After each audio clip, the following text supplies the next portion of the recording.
Finance bill 2023 कुछ amendment के साथ पार्लियामेंट में पास हो गया और टैक्सेशन के लिहाज से इसमें दो इम्पॉर्टेंट अमेंडमेंट्स हुए हैं।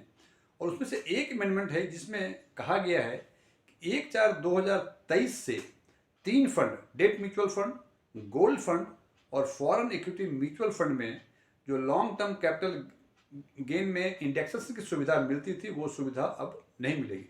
सीधे साफ शब्दों में इन तीनों म्यूचुअल फंड को जो इन्वेस्टर इन्वेस्ट करेंगे 1/4/2023 ऑनवर्ड और भविष्य में कभी रिडीम करेंगे तो जो उनका कैपिटल गेन होगा उस कैपिटल गेन पे जो इंडेक्सेशन का सुविधा मिला करता था वो अब नहीं मिलेगा। यानी 31/3/2023 तक जो date mutual fund investor invest करेंगे और भविष्य में कभी रिडीम करेंगे, चाहे वो 6 महीने के बाद करें या 6 साल के बाद करें, उसमें प्रोविजन के हिसाब से लॉन्ग टर्म कैपिटल गेन पे इंडेक्सेशन की सुविधा मिलेगी।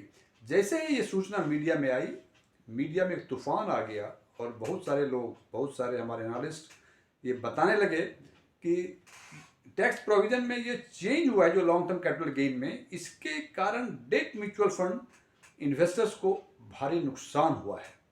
आज हम चर्चा करेंगे इसी बात पर कि क्या इस प्रोविजन के आने के बाद क्या सभी क्लास ऑफ इन्वेस्टर्स को नुकसान हुआ है या कुछ क्लास ऑफ इन्वेस्टर्स को फ़ायदा हुआ है और कुछ क्लास ऑफ इन्वेस्टर्स को नुकसान हुआ है।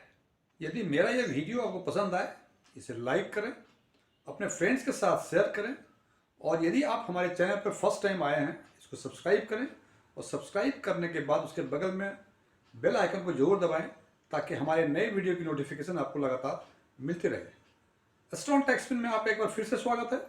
मेरा नाम डीएम झा है।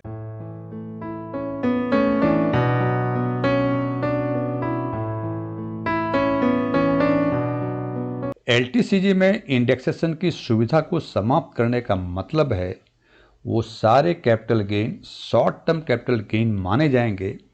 और जैसा कि आप जानते हैं कि डेट म्यूचुअल फंड में शॉर्ट टर्म कैपिटल गेन का टैक्सेशन जो होता है वो इंडिविजुअल टैक्स पेयर के टैक्स ब्रैकेट के हिसाब से होता है।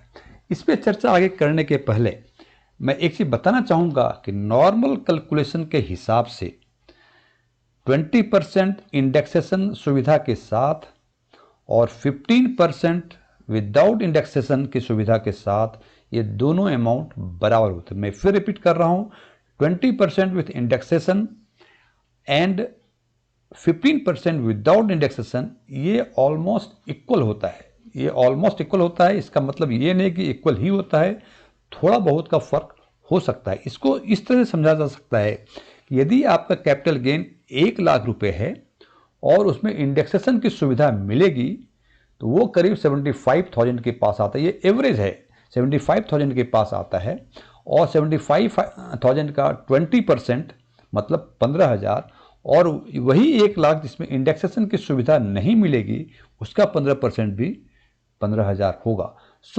यदि हम मोटा कैलकुलेशन के लिए यदि माने कि इंडेक्सेशन की सुविधा के साथ 20% और विदाउट इंडेक्सेशन 15% ये दोनों बराबर होते हैं। अब चर्चा को हम आगे बढ़ाते हैं और एग्जाम्पल से इस बात को तय करते हैं कि क्या ये नया प्रोविजन सभी टैक्स पेयर को नुकसान देगा या सभी को लाभ देगा या कुछ को लाभ देगा या कुछ को नुकसान देगा।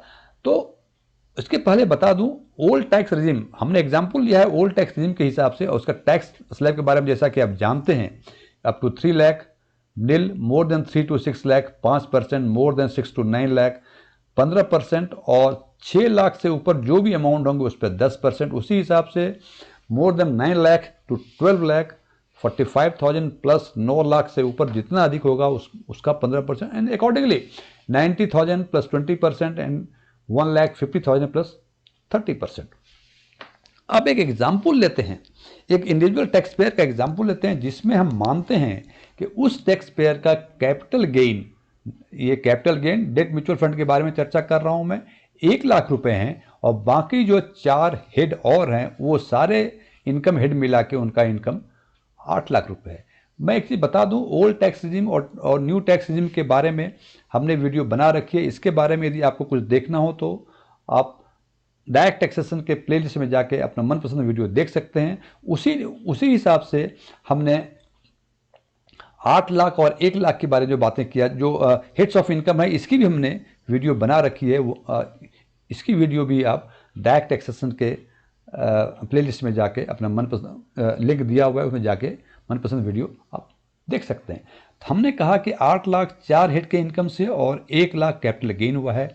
यदि इसको हम आज के दिन में मतलब 31/3/2023 के पहले के डेट में यदि कैलकुलेट करेंगे तो उनका टैक्स लायबिलिटी होगी 8 लाख का। पहले कैलकुलेट करेंगे, 8 लाख आता है more than 6 lakh to 9 lakh में। इसमें बताते हैं कि 15,000, तो हमने 15,000 लिख दिया, plus 10% of those amount which is exceeding 6 lakh, क्योंकि 8 लाख है तो 2 लाख अमाउंट इससे बढ़ रहा है, तो 2 लाख का 10% 20,000, और 1 लाख इंडेक्सेशन के हिसाब से नॉर्मल कोर्स में ये 15% होगा इस ये विदाउट इंडेक्सेशन, जैसे मैंने एग्जांपल देके बताया हुआ था आपको। तो 15,000 ये कैपिटल गेन का टैक्स, तो सब मिला के 50,000 टैक्स लायबिलिटी इस इंडिविजुअल टैक्स पेयर की अभी के प्रोविजन के हिसाब से बनेगी। लेकिन यदि यही हम कैलकुलेट करें 1/4/2023 ऑनवर्ड में परचेज किया, फिर रिडीम किया उसके बाद, तो उस पोजीशन में या नए टैक्स प्रोविजन के हिसाब से ये 15,000 और 20,000 जो पहले लगा करते थे वो तो अभी भी लगेंगे। अब बात आई 1 लाख रुपए कैपिटल गेन पर। जैसा कि आप जानते हैं, मैं आगे भी पहले भी चर्चा की है कि डेट म्यूचुअल फंड में जो शॉर्ट टर्म कैपिटल गेन होता है उस पर टैक्सेशन इंडिविजुअल टैक्स पेयर के टैक्स ब्रैकेट के हिसाब से होता है, और यहाँ जो इंडिविजुअल टैक्स पेयर है उसका टैक्स ब्रैकेट ये 15% 10% में आता है। इसका मतलब 15,000 और 20,000 तो लगेंगे पूर्व के हिसाब से। कैपिटल गेन जो यहाँ 15% लगेगा था, यहाँ टैक्स ब्रैकेट के हिसाब से लगेगा, वो होगा 10,000 रुपये। तो सब मिला के टैक्स लायबिलिटी इनकी 45,000 रुपये हो जाती है। अब हम दूसरा एग्जाम्पल लेते हैं, उसमें देखते हैं इंडिविजुअल टैक्स पेयर की 4 हेड से इनकम 16 लाख है और कैपिटल गेन 1 लाख है। जब इसका टैक्स कैलकुलेट करते हैं तो 16 लाख का 1,50,000 प्लस 1 लाख का 30% 30,000 और 1 लाख का 20% इंडेक्सेशन के हिसाब से इट कम्स नियरली अराउंड 15,000। तो टोटल बनते हैं 1,95,000। अब ये नए टैक्स प्रोविजन के हिसाब से कैलकुलेट करें तो हम देखते हैं कि 1,50,000 प्लस 30,000 तो जैसे स्लैब के हिसाब से बना, और चूंकि डेट म्यूचुअल फंड का capital gain short term capital gain individual tax bracket के हिसाब से लगता है, तो इस टैक्स पेयर का टैक्स ब्रैकेट 30% का होता है। तो 1 लाख का 30% 30,000 और लगेगा, और तो जोड़ेंगे इसको तो देखते हैं कि ये टोटल 2,10,000 लगता है, जबकि ये नए प्रोविजन के हिसाब से, जबकि पुराने प्रोविजन के हिसाब से 1,95,000 बनता है।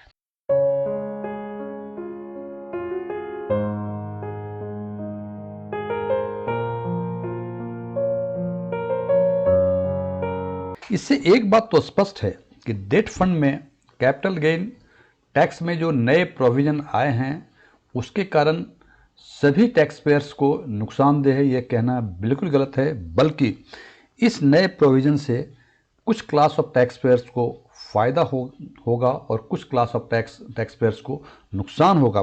फ़ायदा उन क्लास ऑफ टैक्स पेयर्स को होगा जो 0%, 5%, 10% और 15% के टैक्स ब्रैकेट्स में आते हैं, और नुकसान उनको होगा जिनका टैक्स ब्रैकेट 20% और 30% है।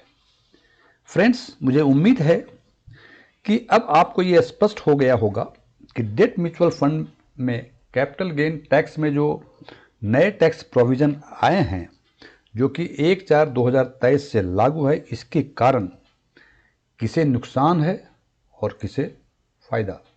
Thank you.